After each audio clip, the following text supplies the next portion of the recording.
Hi guys, ayan. Magandang hapon. Welcome to my guys. Ingat. Ingat po kayo. Huwag kayo magpaparada niyan. Wala, guys, wala na nga permito dito. Nagpaparada oh. Tingnan mo oh. Oh, ayan oh. Oh. Okay lang yan, okay lang yan. Ano sa este? Alas 6 na. Andiyan man naman yung ano nila. Ha? Pinuno. Si Pinuno nandyan. Yari kayo. Nandiyan na? Oo. Pinuno. Manuel katapat.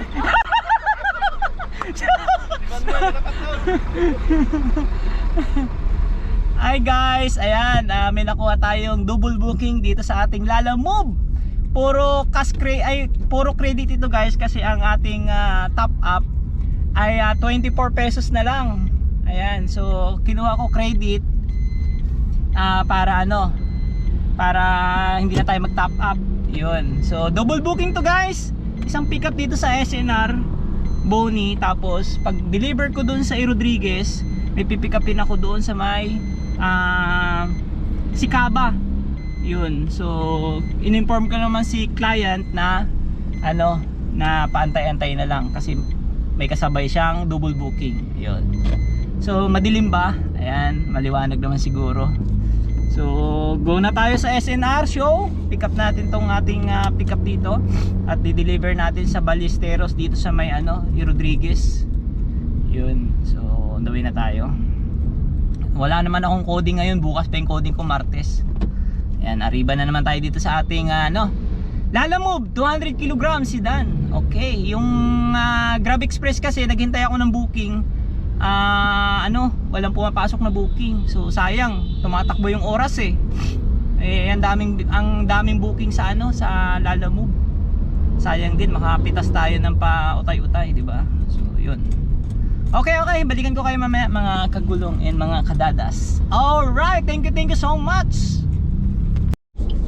Hello guys, good evening. Muling nagbabalik ang inyong lingkod na si Dadas. Update tayo dito sa ating Grab and also Lalamove. Ayan, so kanina nakapag double booking ako guys ng Lalamove, which is ang presyo na yan ay 189 at 289. So after kung matapos yung dalawa na yan, may pumasok kaagad sa atin na Grab Express, which is ang presyo na yon ay magkano ba yon? Susunga-sunga lang inyong lingkod din oh. So ang presyo na yon ay eto na siya. So ang presyo na to guys ay 247 pesos. So ito lang siya, damit lang siya. Tapos ang lapit lang ng pinikapan ko, ang drop off ko dito lang rin sa may sa may Muñoz. And then after ng Muñoz, nakakuha ako ng booking ko ito ngayon. So ito ngayon yung nakuha ko. Ayan, dito sa may Balintawak, sa may unang Sigaw. Tapos ang drop off na to saktong-sakto sa parkingan sa Mandaluyong. So ayan siya guys. Ayan, i-waste natin. Yun. So magsasalita.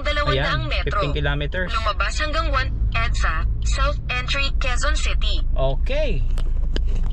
So yun guys, recap tayo sa ating booking. Ayan, pang-apat na to guys. Ang presyo na to ay 278 pesos. Yun, so first time ko nag-pick up dito sa may unang Sigaw, sa may Balintawak. Kunti lang siya, ito lang siya, yung mga gulay lang. So sayang din eh, di ba?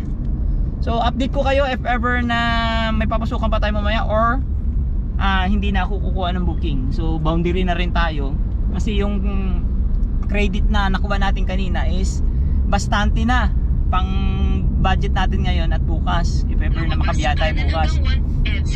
Kasi coding to bukas, baka hindi ako bubiyahe. So yun, ang ganda ng pasok ng booking, which is wala tayong nakuhang cash kanina kasi credit yon, diretso sa top up natin. Pero ngayon meron ako nakuha sa Grab Express at dito itong pang last na to na 278 pesos. Okay, update ko kayo ulit later on. God bless.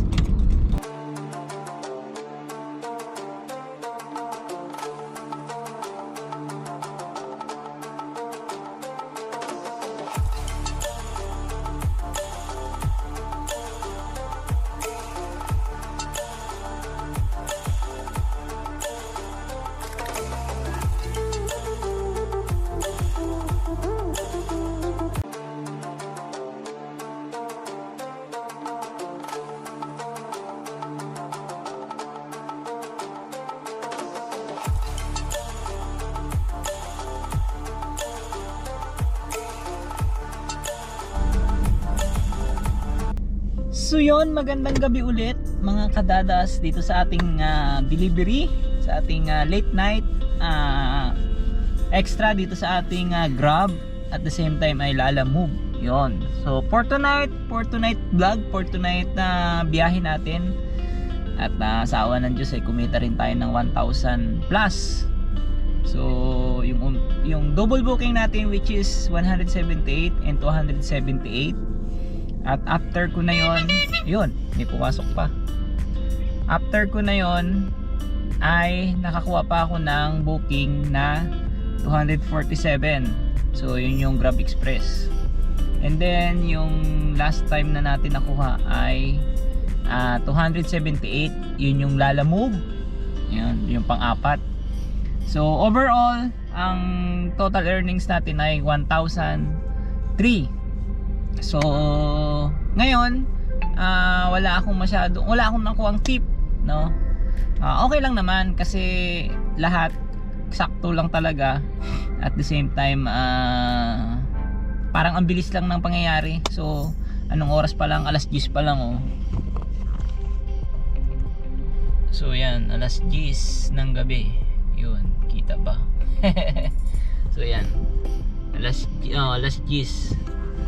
So nag-umpisa tayo ng alas 6, mga 6:20. Mga 6:20, mga ganun. Basta something na ganun. Sabi mo na alas 6. So 7, 8, 9, 10. So may 4 na oras tayo na biyahe. So hindi na masama, di ba? At malaking tulong na rin sa pangkonsumo natin ng gasolina. At the same time, kahit paano may matitake home ako. Yun. Hindi pa ako nagpapagas. So magpapagas ako bukas 400, no? Kasi 2 bar pa naman to.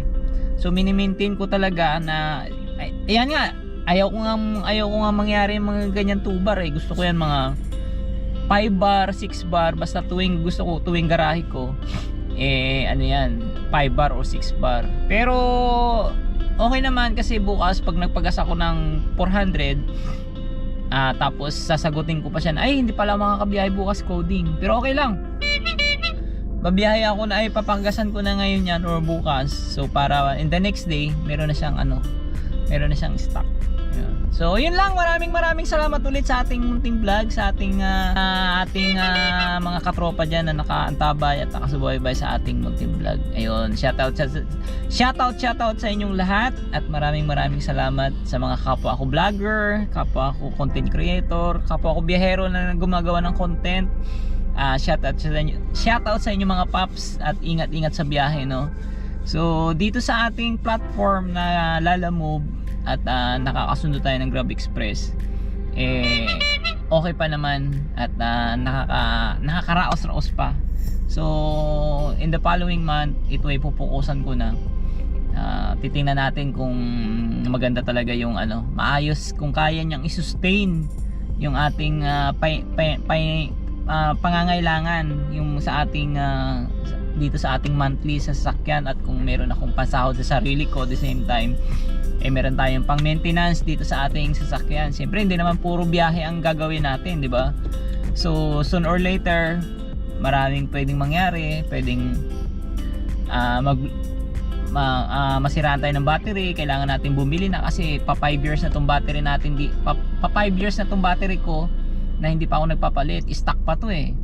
So maraming pwedeng mangyari, maraming pwedeng maging causes. Yun. So kailangan prepare ako doon sa mga expenses na mangyayari in the coming month or coming year, di ba? Siyempre magpapalit tayo ng gulong, brake pad, maintenance, so ganun yun. So titingnan ko kung talagang kikita. I am sure naman kikita naman talaga kahit pa paano. Basta tatrabahuhin mo lang ng maayos, at kailangan kondisyon talaga yung sasakyan, at the same time kondisyon ako. Yun. Kondisyon yung driver, di ba? So yun lang mga kadadas at mga kagulong. Once again, thank you very much sa inyong support sa ating munting channel, no. Yun. So, yun. Good night and God bless.